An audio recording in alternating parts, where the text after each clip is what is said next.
What's going on, everybody? I'm Cameron Kirkpatrick with Trader University, and I wanted to make this video about a topic that I get asked about, in my opinion, way too often. Not that it's a bad thing that people ask. I mean, if you don't ask, you're never going to know.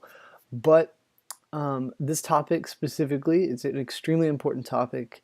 It's one of the main reasons why people blow their accounts, or if they make a lot of money, or if they make a lot of money and then lose, or whatever the case may be, right? But this topic specifically, we're going to talk about lot sizes. The question I always get is, how big should my lot size be? What should my trade size be? How do I know if I'm risking too much? Blah, blah, blah, right? So I'm going to make it super simple for you guys, and I'm going to break it down, and I'm going to actually show you my personal examples of how I kind of like to handle my account and all that other stuff. So before we even dive into this, you guys need to understand that there's two different account types, right? There's one that's your professional portfolio that you only risk, 1 to 3%, 2% absolutely max. And that's a whole nother thing. And I can show you guys how to manage risk on that as well. So we'll run through that in this video on actually how to manage risk. While we're here on the topic, we might as well run it. But what I want to do is I want to talk about the main thing first. And because I know that 90% of people that I ever teach or get in front of the charts, I can tell them to only risk their 2% of their account or whatever it is that they want to do. But at the end of the day, most people don't have the discipline to only risk 2% of their account whenever they're only trading with under $1,000, right? Because you have to think, if you're trading a $100 account, 2% of your account is only $2. So it's very minimal of a risk. But yeah, so if you were over leveraging, let's go to here. I pulled this up for you guys so we could go through this together. If you're over leveraging an account, right? The number one rule that I would tell you guys is, first off, before I jump into that, there's no absolute set formula. There's no scaling plan. Personally, you'll hear a lot of people talk about just use a 0.10 lot size for every $100 in your account. And personally, I don't think that's a good idea, because check it out. Let me explain why I don't think this is a good idea. Let me blow this up a little bit for you guys. I don't think this is a good idea for a multitude of different reasons. But check it out. If you were to do a 0.10 for every $100 in your account, you might be cool doing that when you only have $100 in there. But when you get to having, say you have $3,000 in this account, right? Say you have $3,000 in this account. Say you trade it up, whoops, not 4,000. Say you have $3,000 in this account. That means that your trade size, if you were to stick to the 0.10 for every $100 in your account rule, would be it would equal out to be at least a 3-lot trade, which equals out to $30 per pip, right? I don't know about you guys. I don't know if y'all have ever entered a live account trade on a 3 standard lots, but it's pretty dang aggressive. I mean, you got to think about it. If you draw down 10 pips, you're negative $300, which is 10% of your account. I'm sorry, no, 10 or 1? 10, yeah, I believe it's 10% of your account already, just like that. My math might be wrong. I don't know why I'm just like blank off the top of my head. Either way, a $300 gain or loss based off of 10 pips is extremely aggressive, and personally I think it's too much. And that's just me. When it comes to over leveraging, this is what you want to do, okay? This is what I do. This is my suggestion. None of this that I'm telling you guys is set in stone. All this is just my personal suggestion. So this is what I would do, okay? And this is what you do. Let's say that you have $100. Let's say that I have a $100 account, okay? Personally, this all comes down to your personal financial situation and what you're willing to lose or what you're willing to try to gain, right? So if I throw $100 in an account, and I'm speaking for myself, if I throw $100 in an account, I'm okay with losing, $50 on a single trade. Personally, I am. So what that means to me is that I can, on a $100 account, right? So, Jesus, I suck at typing. let me get back to this. If I have a $100 account, I am okay with a 0.10 lot size. And the reason being is because most of the trade setups, I'll give you an example. USD Jappy is a trade that I'm actually in right now. And let me give you a setup, a very brief setup, nothing crazy. Let's say that obviously you see monthly support. This monthly support trend line here was broken. Okay, I'm not going to go too deep into this analysis. It's not very necessary. You can see there is daily support here, but I am actually short on this pair right now. I am taking the aggressive end of it, you could say, but I do see a clean break and possible retracement coming up. But either way, this is my position. Okay, I entered actually like on the tip of this wick right here, believe it or not, and see this recent high point. Okay, recent high point above the trend line and everything else. That's a 50 pip stop loss. That's where my stop loss is at right now. Okay, and I'm looking to bare minimum take this down to 111.5 at weekly support area. All right, so I'm risking 50 pips here, and say I had a $100 account, I am okay with a 0.10 lot size, because if I draw down 50 pips, that means I'm risking a 0.10 lot size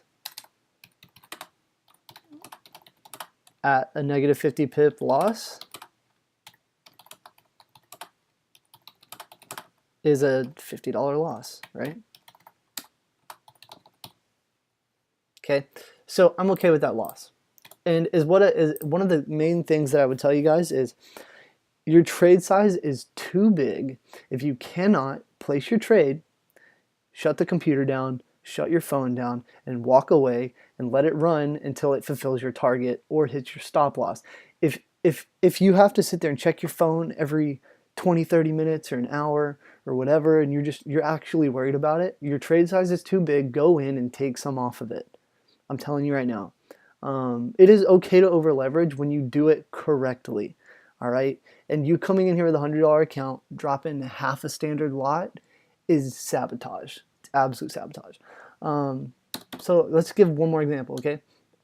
Let's use the same USD Jappy scenario where I'm risking 50 pips on this trade, okay? Let's say that I had a $1,000 account. Let's say I have a $1,000 account. Let's see. $1,000 account size. I would actually, in my own personal mind, I would think for me to be able to place this trade and not worry about, my equity and all that other stuff, and it still be considered to be over leveraged, right? I'd be okay with losing about $100. All right, 100.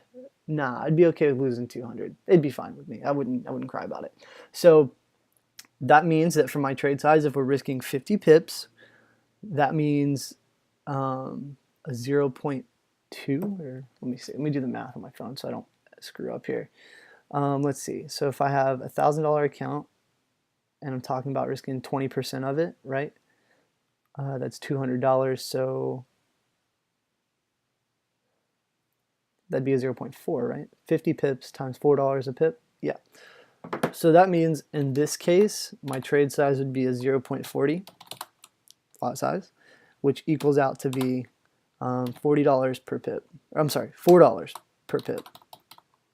And for me, which could be $200 loss. All right, and I'd be okay with that if it was my own personal $1,000 account. I would be okay if I stopped out at $200. I wouldn't totally cry about it. That's just me. Understand that right there, that's a 20% risk. I personally don't think you should ever go over 25% if you're over leveraging of your account. But once again, the only main rule here that I am hitting on, so I can go on to the next little lesson, is that you guys, if you can't, place your trade and then completely walk away from the computer and let the trade breathe, then yeah, you're trading too big. Simple as that. And is what it is if you your psychological state as a trader completely has to be neutral, right? 110% has to be neutral. You can't be on the greedy side and you can't be on the panicked side. So by keeping your lot size at a controlled area for where your stop loss is at, and understanding the risk that's involved there is extremely important for you guys to be able to successfully over leverage an account. Okay, so I hope that kind of cleared things up for you guys. Once again, there is no magic formula. There's no scaling plan that I would tell you guys. Once again, I think the 0.10 for every $100 an account thing is dead. I don't think it doesn't work for anybody. At least no one I've ever talked to has successfully had it work for 6 months on end or whatever. But I personally do think that it all just comes down to your personal financial situation, and what you're willing to lose, and you have to understand that the loss that you're taking on is already, when you place the trade in your mind, it already has to be gone.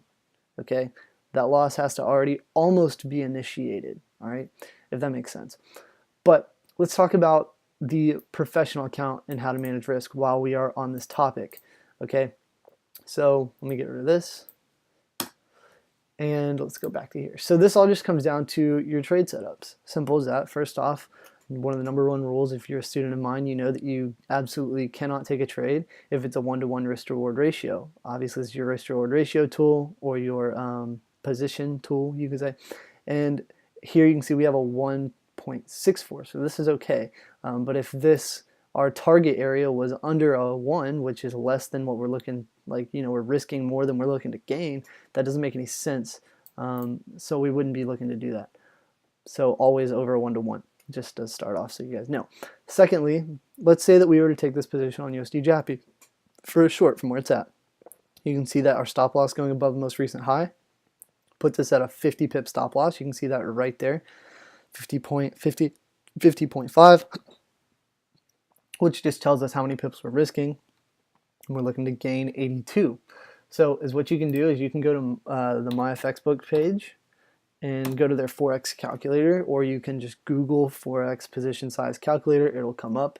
And what you want to do is you want to put in your account size and how much you're risking and everything else. And once again, this is for your professional portfolio that you only risk 1 to 3% on. All right. Let's say you have a $500 account. That's all you have. That's okay. You're still only going to want to risk 2% of that, your stop loss on this position, which once again, you have to find your position. You have to know your entry point. You have to know your stop loss and your take profit before you even consider getting into a trade, right? So you should already know that we're risking 50 pips here, and we're on USD JAPY as well, which is USD JPY. Let me find it down here. Dink. And just hit calculate, or it does it for you. And you can see it tells us, forget the number on the end there. You're only focused on these. So it tells us a 0.02 is our correct trade size to only risk 2% of our entire account for this given trade, which 0.02 to most people is pretty minimal, but believe it or not, like I've talked about, scaling a small account up, trust me, it still grows pretty dang quick. You have to remember the banks don't make you any money anyways, so unless if you find another way where you're making a hell of a lot more a lot faster, I mean, even just doing this is enough. Is what I personally do, just so you guys know. I do have a professional account that I run, but I also have an account that I like to have fun on. I have an account that I deposit and withdraw out of regularly. That is my over leveraged account that I have fun with. And I trade it exactly the way that I explained when it comes to over leveraging in this video. And then my professional account I keep very nice and tidy, and I always only risk a 2% risk on it myself. So I hope this video helped you guys out understand and crush the whole concept of what should my lot size be. The reality is you already know what your lot size should be when you understand the market and the risk involved and all that other stuff. It just comes down to you having discipline and understanding that it just scale your accounts in time, and even when you're over leveraging. Don't go from trading standard lots to trading 0.10s. It's hard to break those bad habits. So all those other things, lots of things that get involved in everything else. But either way, hope this video helped you. Remember, keep the neutral state, and by doing that, you're going to be able to have a clear vision of the market. Let the trades breathe. Let the trades move. Your life's going to be normal, and you're not going to be a total hermit on the charts all day. So anyways, that being said, I'm out. I hope this video really helped you guys. Please subscribe to the YouTube channel. Follow me on Instagram at Trader University, and let me know if this video helped you, and share it with your friends, guys. Thank you.